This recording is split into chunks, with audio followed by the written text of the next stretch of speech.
Good afternoon, everyone. I'm Mike Sprayberry, Director of North Carolina Emergency Management. With me today on my left is Dr. Elizabeth Tilson, our State Health Director, and Assistant Secretary Susan Gale Perry, Chief Deputy Secretary Susan Gale Perry at the Department of Health and Human Services.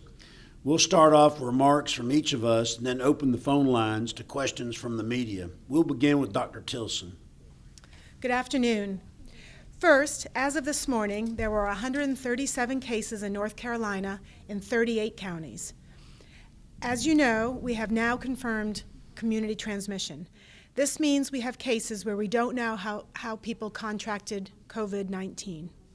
I'm going to take a moment to reiterate some of the things that Secretary Cohen shared yesterday. Confirmation of community transmission means that we are beginning to transition from containment to mitigation so that we can flatten the curve so that fewer people get sick at the same time and we don't overwhelm our healthcare system. As Secretary Cohen shared yesterday, we've already been taking actions as if we've had community spread to get ahead of the virus. As we move into this next phase, we need to continue to reduce the chances for further spread and exposure and protect our healthcare system so it's there when people need it. People are a key resource. Our doctors, our nurses, janitors, transporters, respiratory therapists, and many, many more who work in healthcare, and they need to have supplies like masks and gowns and gloves to keep themselves safe and healthy as they care for those who have more serious medical needs. Today, we also sent a letter to every doctor in the state to recruit volunteers to supplement our healthcare workforce. We are already seeing hospitals stopping elective surgeries, and more of that will be needed. We put out new guidance to hospitals today. Testing for people with mild illness will also become less important as we transition to this next phase. We will begin to deploy other surveillance methods to understand the spread of the virus across the state and help inform our decision-making. And more importantly, we want to reduce the chances that people will be exposed to viruses or expose others. I know this is a challenging time, but it is important to remember that the vast majority of people who get COVID-19 will have mild illness and will recover at home. Thank you. Turn it to. Thank you, Dr. Tilson. And now we'll go to Chief Deputy Secretary Susan Gale Perry. Ma'am, you have the floor. Thank you, Director Sprayberry.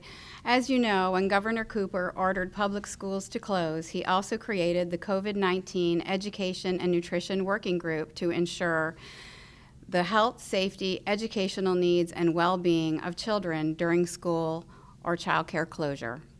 Within hours of the governor's announcement, a joint North Carolina Department of Health and Human Services and Department of Public Instruction team jumped into action. And yesterday, a 26-member working group that included representatives across early learning and public school associations convened to discuss progress and next steps. This is truly a collaborative effort. We know for many children and families that schools and child care programs are more than places to learn. Many children rely on them for their meals for the day. Ensuring children have enough to eat was our top priority. As a first step, we submitted numerous waivers so that our communities would be able to meet this need and have received approval on some from the U.S. Department of Agriculture and are awaiting still approvals for others. As of today, all 115 public school districts, many working with community partners such as food banks and large faith-based entities, have approved plans to serve meals to children. Most school districts have already begun providing meals to children. As of today, 973 sites are providing 375,000 meals daily. I want to stress that all children in the family who come to the sites will receive meals. They don't have to be just school-aged. And we have prioritized putting these sites in economically disadvantaged areas. Many sites are also serving as nutrition hubs where families can pick up additional food that has been donated. I especially now want to recognize Dr. Lynn Harvey, the Director of School Nutrition and District Operations for the Department of Public Instruction, who has worked tirelessly to request waivers and provide guidance and support to districts in standing up these school feeding sites, and to Dr. Kelly Kimple from DHHS, who has worked side by side with her.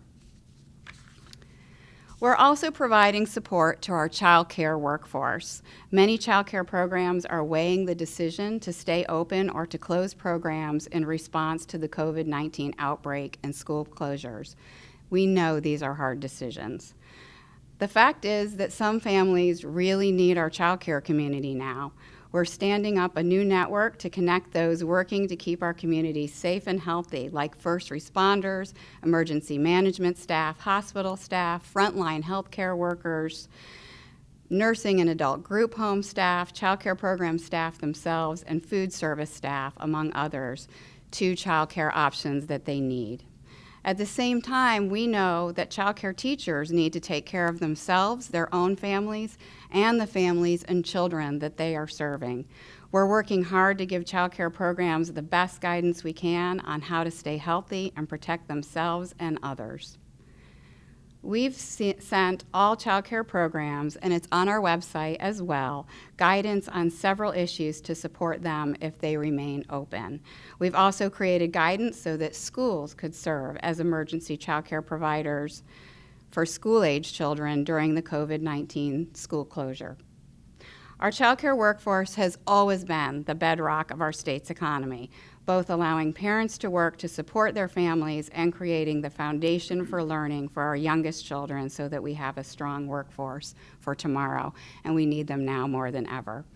We are immensely grateful to our child care and school partners who have risen to the challenge of serving our children and families during this challenging time. Thank you very much.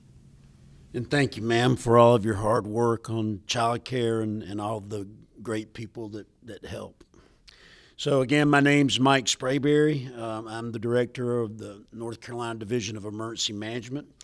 The State Emergency Operations Center is in day 11 of our active operations due to COVID-19 and remains activated at a level 3. With North Carolina Department of Health and Human Services serving as the technical lead and with support from a variety of other state agencies. We're also conducting health screening of everyone who enters the building, and we have hired extra housekeeping staff who are working hard to keep the facility clean and sanitized in order to help protect the health and safety of everyone working here.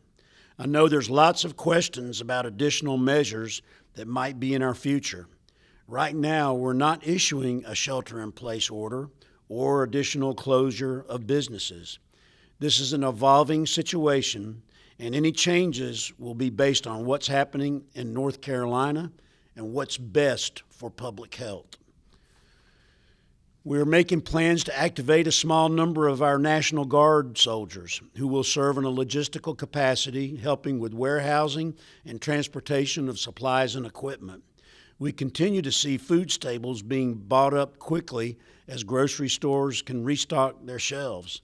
Please resist the urge to buy in excess. Grocery stores will remain open and there is not a food shortage. There's adequate material in the supply chain to our grocers. Stores will be able to catch up and keep shelves stocked if everyone limits purchases to what they need. And if buying in excessive quantities is avoided. North Carolina 211 remains available as a resource for people to call assistance related to the COVID-19 coronavirus. People with questions about COVID-19 can dial 211, and based on the nature of their question, they'll be routed appropriately to get an answer. 211 can help people with needs like food assistance, support for families, and other basic needs. If you want to stay up to date on COVID-19, you can also receive information by text. Just text COVID-19 to 898-211 to get regular information updates via text. More than 20,000 people are already signed up and receiving regular test updates from 211. I want to remind everyone of the importance of getting information about the COVID-19 coronavirus from reliable sources like the CDC, the Department of Health and Human Services, and your local health department. There's a lot of bad information out there, especially on social media. Make sure you choose reliable news sources and consider the source of information you receive. Thank you so much, and at this time, we'll take some questions. This conference is now in question and answer mode. To alert the speaker that you have a question, press 1, then 0.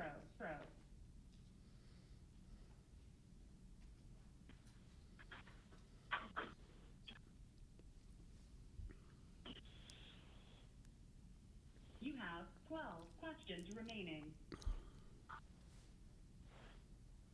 Hi, this is Melissa Boughton from NC Policy Watch. I don't know if there's anyone there who can speak to this or not, but there's been some confusion over evictions and what counties should or shouldn't be doing with regard to evictions. Is there anyone there today who can speak to that? Evictions. This is Dr. Elizabeth Tilson. That is on our radar as something that we need to be thinking about, but part of some of the information you can get through 211 in thinking through some of those social service providers. You have 11 questions remaining. Hey, this is Randall at WREL. I wonder if we have an update on the current patients that we have, how many are in the hospital, and as a follow-up, we have been contacted by several workers, especially in grocery stores, who would like to wear face masks as a precaution, but they're told by their bosses they cannot. What advice can you give to them? Thanks. This is Dr. Tilson. On your first question, in terms of the status of our people, of our total cases, we are aware of 4 hospitalizations amongst those cases. For your second question, as we've been saying, wearing a face mask as prevention, if you are not sick, is not recommended. If you do have respiratory symptoms, that is when we're recommending using a face mask. You have 10.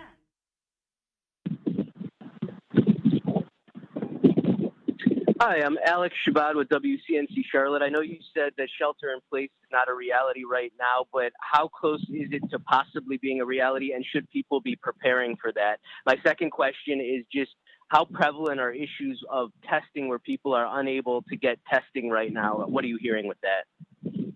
So I'll take the first question about shelter in place, and then for testing, I'll ask Dr. Tilson to consider answering that one. And so with shelter in place, as you might imagine, we are watching the rest of the nation and what they're doing. Currently in North Carolina, there's no plans for shelter in place. But as you know, this situation is constantly evolving. So, but again, there's currently no plans for shelter in place. Dr. Tilson? Thank you, Director Sprayberry.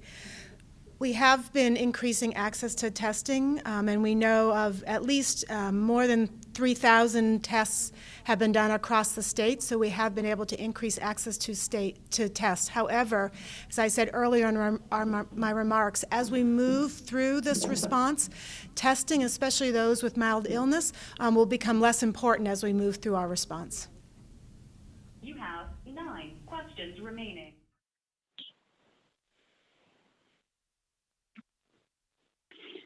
Hi, this is Carly Brousseau from the News and Observer. I have a question about nursing homes and assisted living facilities. Have there been any positive tests at those, among people who live at those facilities? To my knowledge, there has not been. This is Dr. Tilson. You have 9.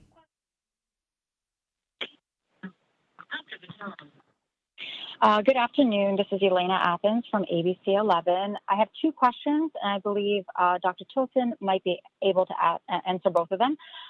First, if you could talk about the uncertainty that warmer weather could kill off whatever is circulating in the air. You know, we're experiencing beautiful weather today. There are a lot of people out enjoying it, and some might be apt to let their guard down in that process with the thought that, you know, the warmer temps could kill off what's in the air. So that's my first question. And second, we hear a lot about the tests that have come back positive. Can you speak to those that have come back negative? Is there a ratio or percentage? I'll tackle the first one first. For are regularly circulating viruses.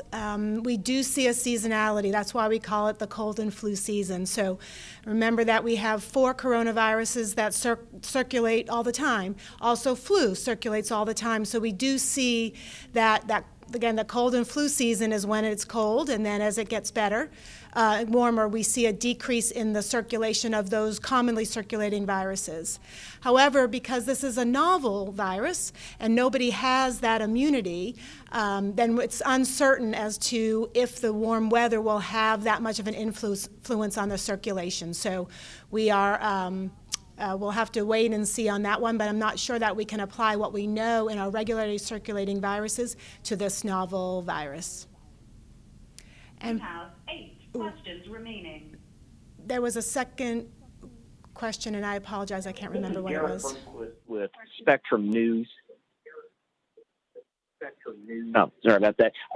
I've talked to a couple of family physicians who say they're still having trouble getting their orders fulfilled of personal protective equipment and trying to get some of those COVID-19 testing kits. Can you update us on efforts to get that vital equipment to those physicians, and has the run on grocery stores impacted the ability to get that equipment where it needs to go? So this is Mike Sprayberry. Let me understand the question. Did you say families or did you say medical facilities? I mean, who's trying to get the PPE? I was referring to family physicians, so medical doctors. Okay, sorry. Got it. So I will tell you that, I'm sure that you know, there is a nationwide shortage on personal protective equipment. We actually have 15 critical items that we've listed. We are working very hard to find and buy those items because right now we're looking at this as we want to make sure that we buy as much as we can to have as much as we need for a long-term event. And as far as a local physician, I can only assume they're having the same types of difficulties that we are in finding that personal protective equipment. As you know, every state in the country is experiencing the spread of this virus.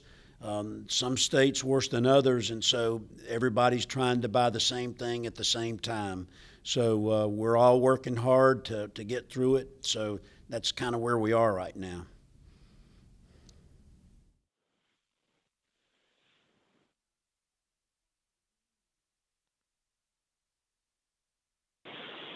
Hi, my name is Kate Martin, and I'm with Carolina Public Press. I have a question about the people who have tested positive for COVID-19 who are not residents of North Carolina. How many of those people have tested positive for COVID-19, and in which counties are they currently? So the question is the patients who are not North Carolina residents. That we are tracking those who are positive in North Carolina, and that more detail on some of those informations, our communications team can reach back out to you to give you some more detail on that. And then I remember the other question that the reporter asked that I apologize was of all the negatives, and that's what we said. So remember, we have had more than 3,200 completed tests, and then we have the total positive 137. We know that denominator of all the tests is incomplete because those tests are being done by state lab as well as other commercial labs. But that can give you a little bit of a sense of the ratio of positive over total tests.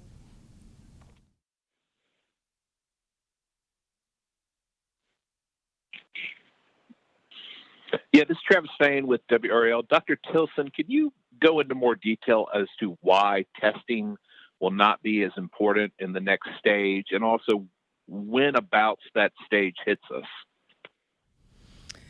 Yeah, as we think through the the phases of an outbreak, and we move more towards community mitigation strategies, really thinking about what we can do at that population level to decrease the risk of exposure.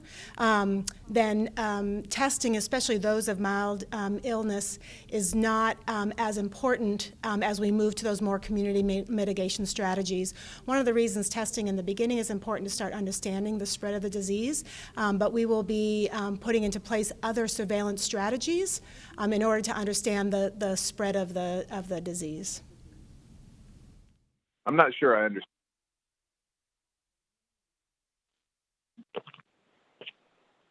Hi, this is Emily Weaver from the Daily Record.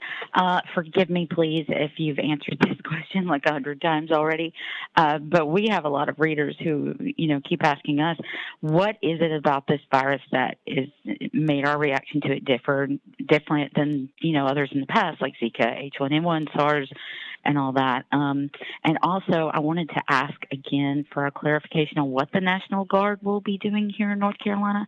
Thanks. So I'll go ahead and get the National Guard question out of the way. They're going to be working on logistics and transportation as we get personal protective in. They'll receive it, inspect it, and then make distribution of it. So that's how our National Guard partners will be working with us.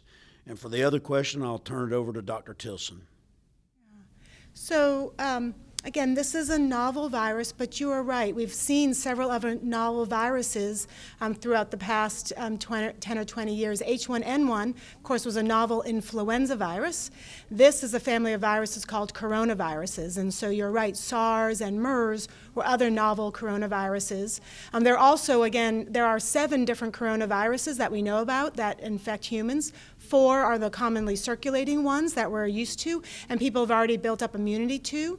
SARS and MERS were novel ones that didn't have immunity, and then this is now our newest novel coronavirus. And that part of the reason of the spread is that nobody has that immunity because we haven't seen it before.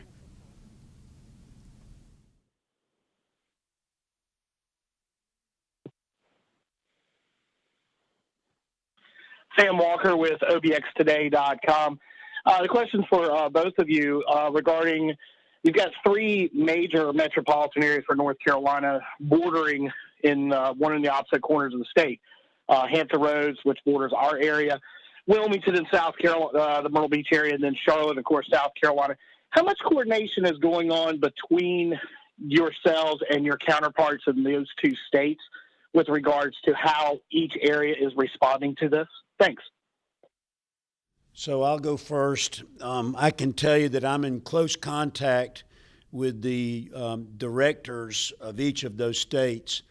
For instance, when we had a Small Business Administration disaster declaration this week, which declared for all 100 counties in North Carolina, it also causes all adjacent contiguous counties in the adjacent states to have a disaster declaration. So I personally reached out to them, provided them with a copy of the disaster declaration, and basically provided a synopsis of what types of disaster program benefits that it provided. We also talk about personal protective equipment, and we've even been coordinating when we can find a large cache of equipment. We talk about, okay, we can't afford one state to buy a huge amount. Let's figure out how we can split it up and make a purchase together as a team. So we do coordinate daily, and we're also on a conference call daily with our HHS and FEMA partners. Dr. Tilson? Thank you. I'd say the same is true with our public health and our epidemiologists. We do a lot of coordinating calls, not just our neighboring states, but nationally as well, understanding what people are doing, understanding the guidance, understanding what they are seeing. So we are doing a fair amount of coordination and conversation with our neighboring as well as other states.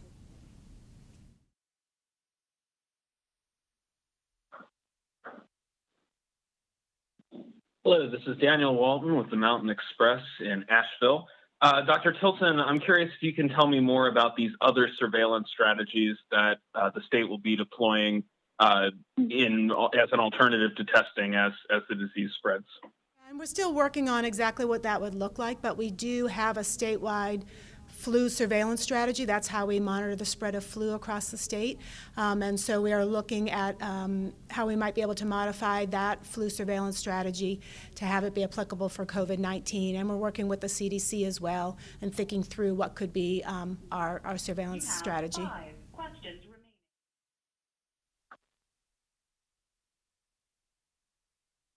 Garrett Bergquist again with Spectrum News. Getting back to that request for volunteers, can you give us some more specifics on what specifically you're looking for, what those volunteers will be doing, and then have you gotten any responses to that so far? Specifically, volunteers for our healthcare workforce, understand who's that volunteer, understanding who would be willing volunteer, what their skill set are, and having them so that we could deploy them as needed. And let me give out the website. If anybody who does want to volunteer, the website is www.volunteernc.org, and you can click on disaster.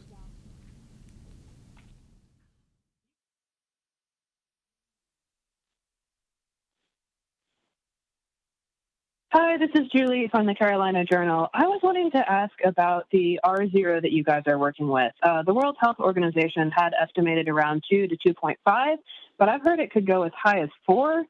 When you try to limit community spread, sort of what number are you working with that you're expecting? Yeah, so the R0, which is if one person isn't infected, how many other people would they infect? What we're trying to do is with all of these community mitigation strategies and social distance strategy, that's exactly what we're trying to do. We're trying to lower that R0. We're trying to lower, if one person is infected, how many other people will they get infected? And so you'll see different modelings with the intensity of the community mitigation and social distancing, how you can decrease that R0. What I have seen is an R0 around 2.5, but again, we're still learning. But what we want to do is lower that R0 as much as possible and limit the amount of people an infected person might be able to infect.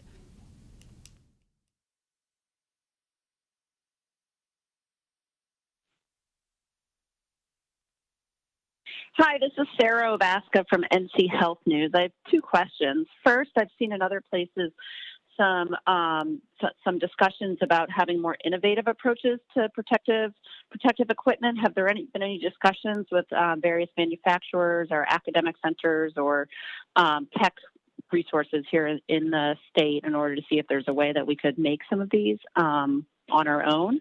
And also, I'm curious about, and as a second question, I'm curious about whether there is any knowledge if there's any treatments that are experimentally being used on patients in North Carolina. I know that there's been discussion of the malarial drugs being used in other places, and I'm wondering if we have knowledge if that's being used at all in North Carolina.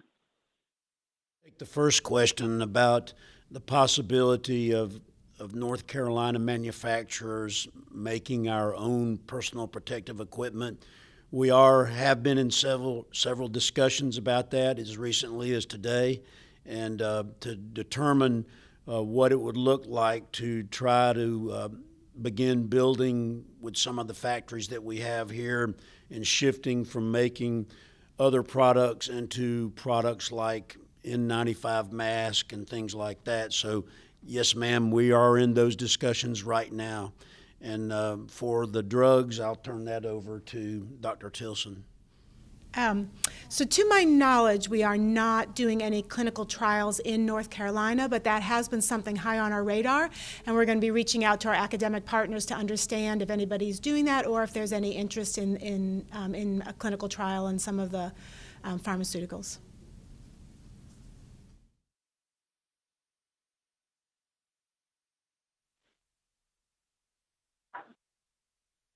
Hi, this is Jonathan Drew from the Associated Press. I have a question for Dr. Tilson. Can you tell me how many drive-through testing centers there are in North Carolina and whether a doctor's order or appointment is needed? I can't tell you the exact number because most of these alternative sample collection sites are being done, a lot through our private partnerships, a lot through a healthcare system, and they are being done through a referral from the provider. Is a doctor's order appointment needed? I think there's probably different referral patterns that each of these networks have set up. I'm not sure that it's a one-size-fit-all, but it is really being done in partnership with the provider's office.